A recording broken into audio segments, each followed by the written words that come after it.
Today we're going to be making what I call an Albie Deceiver. This is the best fly I've ever used to catch false albacore. It is made with white thread.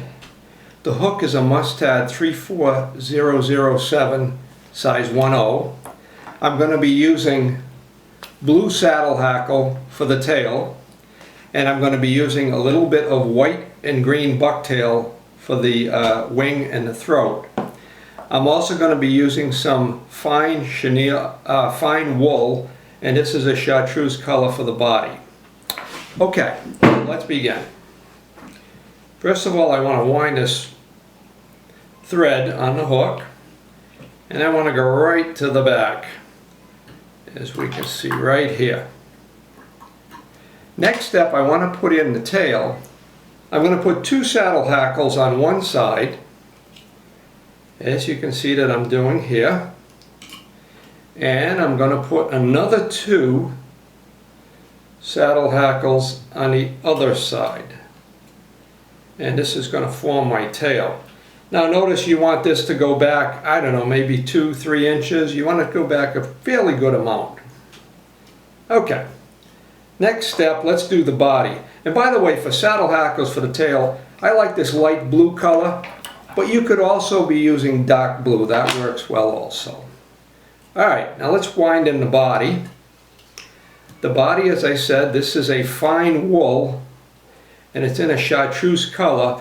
Although the body can be tied with a number of different colors. It can be tied in white, it can be tied with mylar, it can also be tied simply with thread.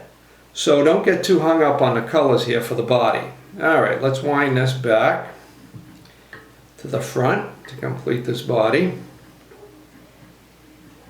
Okay, there we go.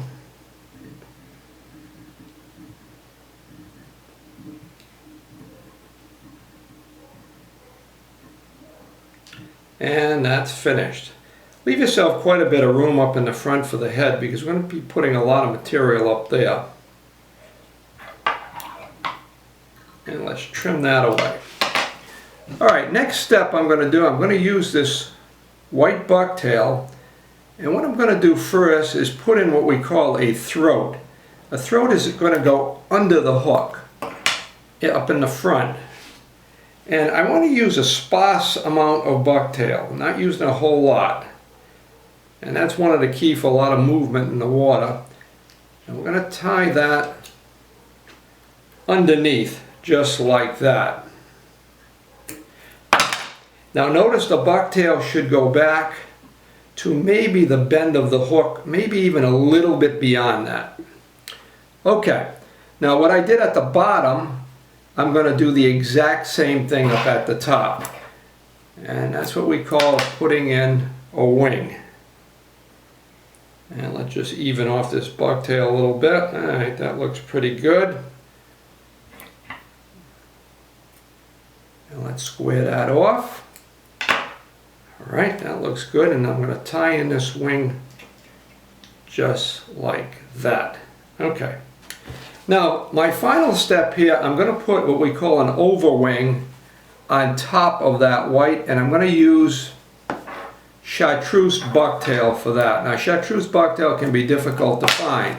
Blue bucktail also works well. I've also used brown, I've also used black. And that looks like a pretty good length right there. And there we go. Tie this in right on top of that white. And now I'm just going to build up this thread to finish up the head. Alright, this is what we call a whip finish. Difficult knot to tie if you're not used to doing it. Alright. And we're going to snug that up just like that. And clip off that excess. And we are just about done. Finally, this is what they call head cement. And this just puts a protective layer on top of your head so that it doesn't come apart. And I'm going to do it just like that.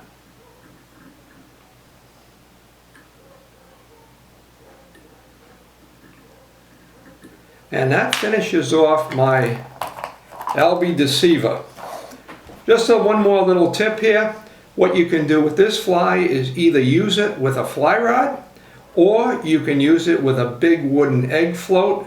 You tie the egg float to your line or snap it on. 3 feet of 30-pound test monofilament, put the fly on the end, and it is fantastic. Just cast that way out to jumping albies and just reel it in and they'll hit that. Okay, hope you enjoyed the video.